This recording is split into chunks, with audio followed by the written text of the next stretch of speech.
శివాలయంలో ఇన్ని ప్రదక్షిణాలు చేయాలి అనేటటువంటి సంఖ్య లెక్క ఏమీ లేదు. మన మొక్కుని బట్టి మనం భగవంతుడి యొక్క పరిపూర్ణమైన భగవంతుడి యొక్క పాద పద్మాల మీద చిత్తాన్ని, ఆ శివలింగం మీద చిత్తాన్ని ఎప్పటిదాకా పెట్టగలమో అప్పటిదాకా ప్రదక్షిణం చేస్తూనే ఉండాలి. అయితే ఒక్క ప్రదక్షిణము చేయటము ఉంది, అలాగే రకరకాల 9 ప్రదక్షిణాలు ఉన్నాయి, 108 ప్రదక్షిణాలు ఉన్నాయి. కొంతమంది ఇంకా ఆ పైన కూడా ప్రదక్షిణాలు చేసేటటువంటి భక్తులు ఉన్నారు. అయితే ఆ ప్రదక్షిణానికంటూ ఒక పద్ధతి, ఒక విధానము, ఇలా ప్రదక్షిణం చేయాలి, ఈ విధంగా ప్రదక్షిణం చేస్తే శ్రేష్టము. ఇప్పుడు మిగతా గుళ్ళల్లో లాగా ఈ శివాలయానికి వచ్చేటప్పటికి ప్రదక్షిణము ఉన్నట్టుండి ఇలా తిరుగుతూ చేయకూడదు.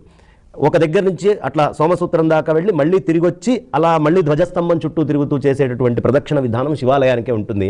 కానీ శివాలయము విష్ణు ఆలయము రెండూ కలిసి ఉంటే ఈ రెండిటికీ కలిపి పరిపూర్ణంగా చుట్టూ ప్రదక్షిణం చేయొచ్చు. దీని యొక్క ప్రత్యేకమైనటువంటి గుణం ఇది. కాబట్టి శివాలయానికి వెళ్ళినప్పుడు ప్రదక్షిణాలు చేయడానికి ఒక్క ప్రదక్షిణం నుంచి 3 ప్రదక్షిణం నుంచి 9 ప్రదక్షిణాల నుంచి అలా 108 ప్రదక్షిణాలు, ఆ పైన కూడా శక్తిని బట్టి ప్రదక్షిణం పరమేశ్వరుడి యందు చిత్తమ లయమయ్యేదాకా కూడా ప్రకృష్టమైనటువంటి ఆ దక్షిణం అలా తిరుగుతూ చేసుకుంటూ పోవాలి.